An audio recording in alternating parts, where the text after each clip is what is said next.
গাজা উপত্যকা থেকে হামাসের ছোড়া রকেটে ৩ ইসরায়েলি সেনার মৃত্যু হয়েছে বলে দাবি করছে দেশটি।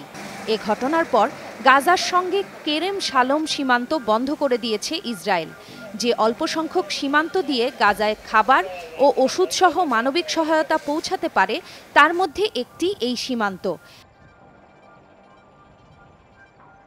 হামাসের সশস্ত্র উইং আল কাসাম ব্রিগেডস বলছে, কেরেম শালোম সীমান্তে ইসরায়েলি সেনাদের লক্ষ্য করে স্বল্পমাত্রার রকেট ছুড়েছে তারা।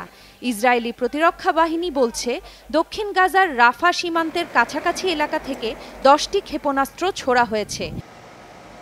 আইডিএফের দাবি, একটি আশ্রয়কেন্দ্রের ৩৫০ মিটার দূরত্বের একটি স্থান থেকে এগুলো ছোড়া হয়।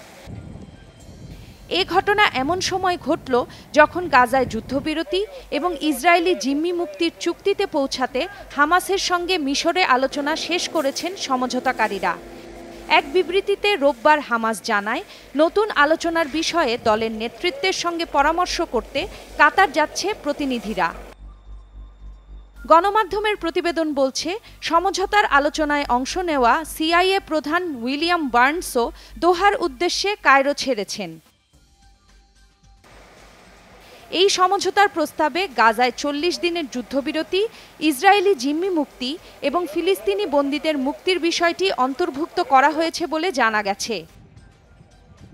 এই প্রস্তাবকে ইতিবাচকভাবে দেখার কথা জানিয়েছে হামাস, তবে ক্ষণস্থায়ী নয়, পুরোপুরি যুদ্ধবিরতি চায় সংগঠনটি।